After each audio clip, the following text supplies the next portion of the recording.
강원도의회 권혁열 의장의 갑질 의혹이 제기되면서 논란이 이어지고 있습니다. 강원도청 공무원 노조가 문제를 제기하고 나섰지만 권 의장은 사실무근이라며 반박했습니다.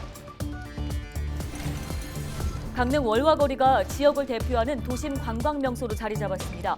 다양한 먹거리와 볼거리에다 이색 축제가 잇따르면서 인기를 누리고 있습니다. 내년도 강원특별자치도 출범을 앞두고 폐광지역 지자체와 전문가들이 폐광지역 발전 방안을 논의했습니다. 이 자리에 참석한 사람들은 각종 규제 완화의 필요성을 강조했습니다. 비위면직자의 취업 제한 규정을 어기고 불법 취업을 한 혐의로 1심에서 징역형을 선고받았던 한규호 전 횡성군수가 항소심에서도 집행유예로 감형됐습니다.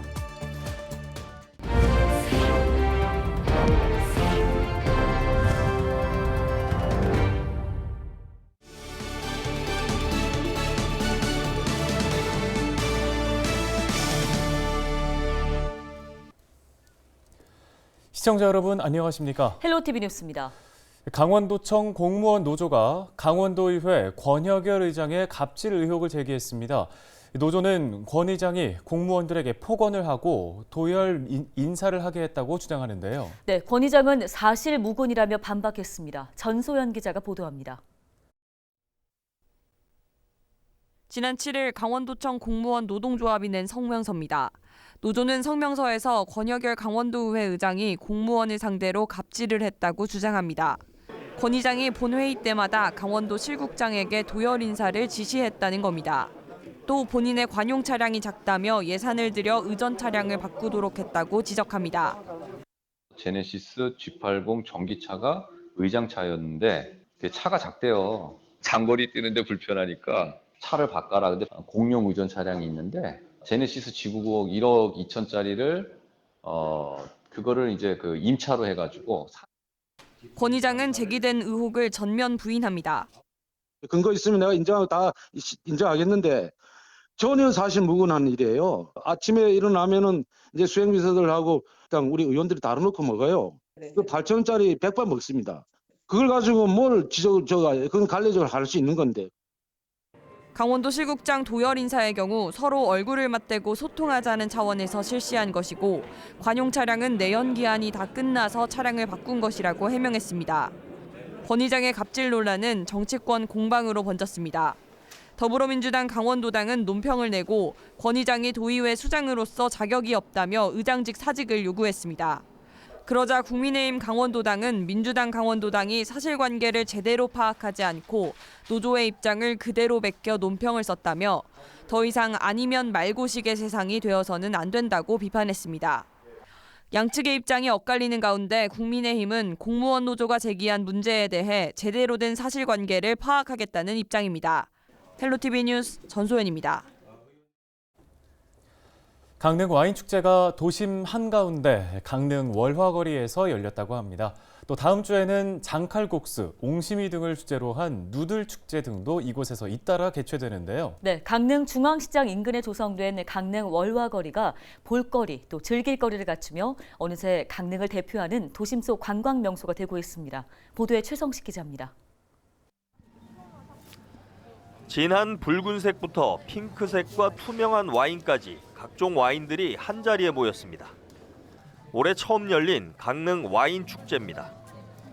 축제장이 마련된 강릉 월화거리에는 입소문을 듣고 찾아온 관광객과 시민들이 가득합니다.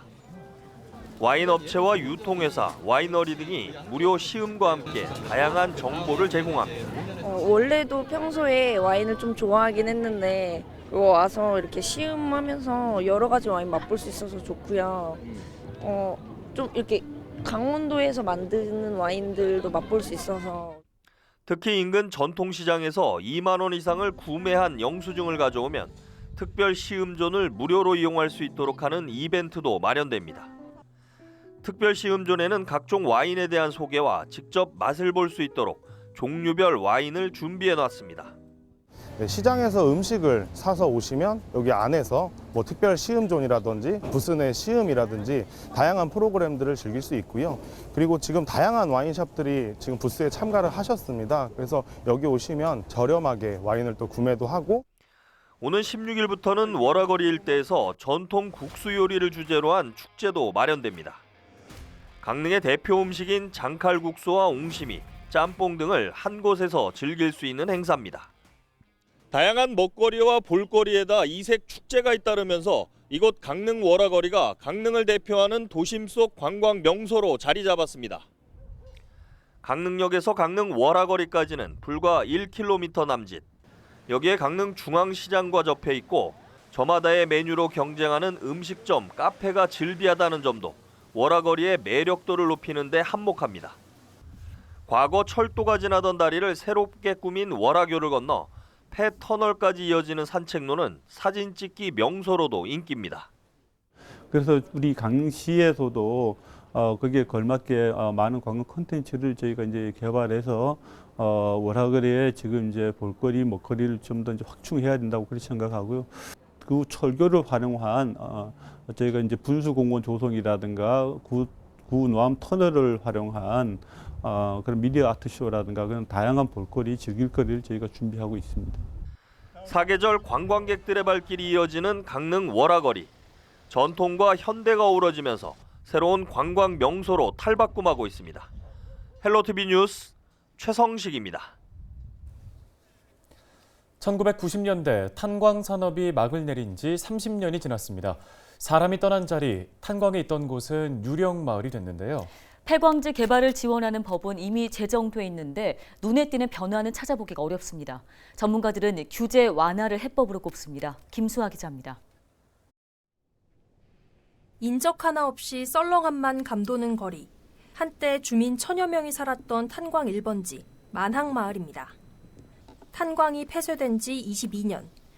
먹고 살 것을 찾아 마을 주민들은 하나둘 떠나기 시작하면서 쇠퇴의 길을 걸었습니다. 마을의 모습은 22년 전 그 모습 그대로 멈춰 있습니다. 발전된 것도 없어요. 옛날보단 좀 낫겠지만은 강원랜드가 그나마 들어오니까 조금 살아났는데 요새는 경기가 너무 안 좋으니까 그나마 그것도 이 산골짜기까지는 별로 혜택이 많이 없고. 1990년대 탄광 산업이 막을 내리자 1995년 폐광지 개발을 지원하는 특별법이 제정됐습니다. 하지만 말만 특별법일 뿐 폐광지 개발은 여전히 제자리 걸음입니다. 지자체는 강원랜드 성장이 폐광 발전의 마중물이 될 수 있다고 말합니다. 이를 위해 규제 완화가 필요하다고 주장합니다. 정부에서 도박 중독을 예방하겠다는 목적으로 과도한 규제로 인해서 그 성장을 가로막고 있는 것이거든요. 결국은 이제 앞으로는 그러한 규제를 획기적으로 좀 완화를 해서 우리 강원랜드에서 발생하는 수익금을 가지고 폐광 지역이 좀 발전할 수 있도록. 면세점 유치도 대안으로 꼽힙니다. 삼척시는 폐광 지역에 대체 산업 육성의 계기를 마련할 수 있는 길이 내국인 면세점 유치라고 생각하고 적극적으로 추진하고 있습니다. 전문가는 내년도 6월 강원특별자치도 시대를 앞두고 있는 지금이 가장 중요한 시점이라고 말했습니다. 기존에 있는 강원랜드 같은 이런 거대 기업, 이 자유롭게 경제 활동할 수 있는 그 멍석을 지금 이야기할 시기라는 것입니다. 강원특별자치도법 특례에 폐광지역 발전 근거를 마련하기 위한 각 지자체의 고심이 깊어지고 있습니다. 헬로티비 뉴스 김수아입니다. 다음 소식입니다. 비위 면직자의 취업 제한 규정을 어기고 불법 취업한 혐의로 1심에서 징역형을 선고받았던 한규호 전 횡성군수가 항소심에서 집행유예로 감형됐습니다. 춘천지법 제2형사부는 한 전 군수에게 징역 6개월을 선고한 원심 판결을 파기하고 징역 6개월에 집행유예 2년을 선고했습니다. 한 전 군수는 지난달 22일 열린 항소심 결심 공판에서 여러모로 사려 깊지 못했던 점에 용서를 구한다며 재판부에 선처를 호소하기도 했습니다. 강원도가 강원중도개발공사의 보증 채무를 갚기 위해 편성한 추가 경정 예산 2,050억 원이 도의회를 통과했습니다. 강원도의회는 9일 본회의를 열고 추경 예산안 2,050억 원을 최종 의결했는데요. 강원도는 오는 15일 이전에 보증 채무를 상환할 계획이며 중도개발공사의 기업회생 철회 여부도 결정할 예정입니다.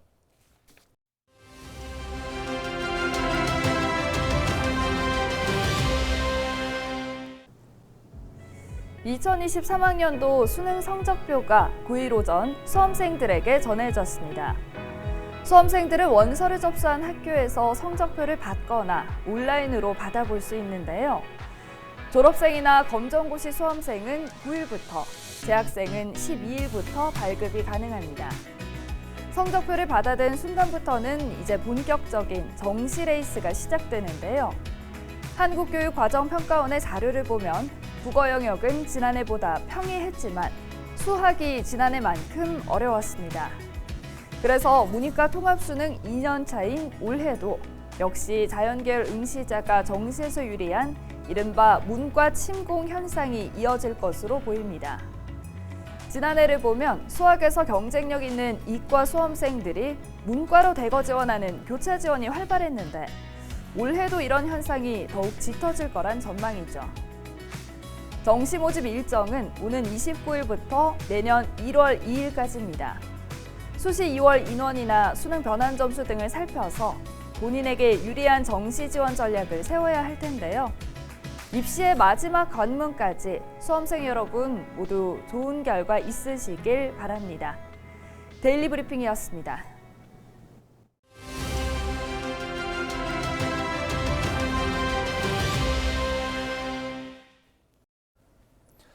새해에는 답답했던 마스크를 반드시 착용하진 않아도 될 전망입니다.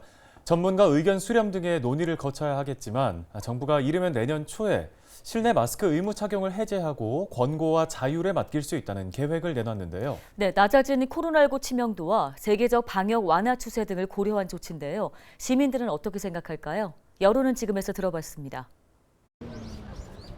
3년 동안 매일같이 썼던 마스크를 곧 벗을 수도 있다는 소식이 들리자 시민들은 다양한 목소리를 냈습니다. 이미 일상 회복 과정에서 마스크 강제 착용 규정이 큰 의미가 없다고 느꼈던 시민들은 대부분 공감하는 분위기입니다. 커피숍 들어가도 문 앞에서만 이제 마스크를 끼고 안에 들어가면 마스크를 바로 벗는 이 실태도 뭔지 모르겠고 지금 보기에는 그냥 유야무야한 그냥 정책인 것 같아서 자가 면역에 맡기는 게 맞는 것 같아요. 저는 실내에서 벗어도 괜찮겠다고 생각을 합니다. 왜냐면 뭐 식사할 때도 그렇고 담소를 좀 나눌 때도 그렇고 주로 이제 마스크를 벗고 저희가 이야기를 많이 나누기 때문에 그렇게 큰 의미가 없지 않을까? 이렇게 생각을 하고 있습니다. 반면 우려도 큽니다. 고령의 노인이나 면역 저하자 등 고위험군을 중심으로 한 감염 확산을 걱정하지 않을 수 없습니다. 아직까지는 그 뭐 환자들도 많이 있고 지금 조금 잔잔하다고 지금 또 풀면은 또 확산되면은 또 어떻게 할 겁니까? 노인들은 또 일찍 또 위험한 그것도 받을 수 있고 이렇게 모든 면에서는 저는 반대합니다. 저들 노약자잖아요. 그러니까 예방이 우선이니까 꼭 해야 저는 생각합니다. 또 여전히 코로나19가 유행 중이고 재감염의 위험도 있는 만큼 아직까지 마스크 착용 전면 해제는 시기상조라는 의견도 있습니다. 아직까지는 좀 껴야 좋을 것 같아요. 줄질 안 하는 것 같아요. 그렇게 아직까지는 조금 더 자제하는 게 좋을 것 같습니다. 아니, 근데 사람 많이 모이는 데서는 아직은 써야겠더라고요. 요즘에 또 코로나 걸린 사람들이 있더라고요. 아직은 좀 써야겠어요. 일상에서 마스크 착용이 자유로워지더라도 고위험군과 필수시설 등은 여전히 의무로 남을 가능성이 있습니다. 방역당국은 오는 15일 공개 토론회를 열고 전문가 의견을 듣는 절차를 거쳐 조정 방안을 검토할 예정입니다. 헬로티비 뉴스 이정화입니다. 강원도가 시내버스와 농어촌 버스 요금을 20%가량 인상을 단행합니다. 일반 버스는 기존 1,400원에서 1,700원으로, 좌석 버스는 2,000원에서 2,400원으로 각각 인상되는데요. 이 같은 버스 요금 인상은 지난 2018년 이후 4년 만이며 정선군 등 일부 시군은 버스 요금 인상을 하지 않습니다. 춘천시가 위기 상황에 놓인 2천여 가구에 긴급 지원을 진행했습니다. 긴급 지원은 주소득자의 사망이나 중한 질병, 화재와 이혼 등 갑작스러운 위기 상황으로 생계 유지가 곤란한 저소득 가구를 지원하는 제도입니다. 뉴스 마치겠습니다. 네, 고맙습니다.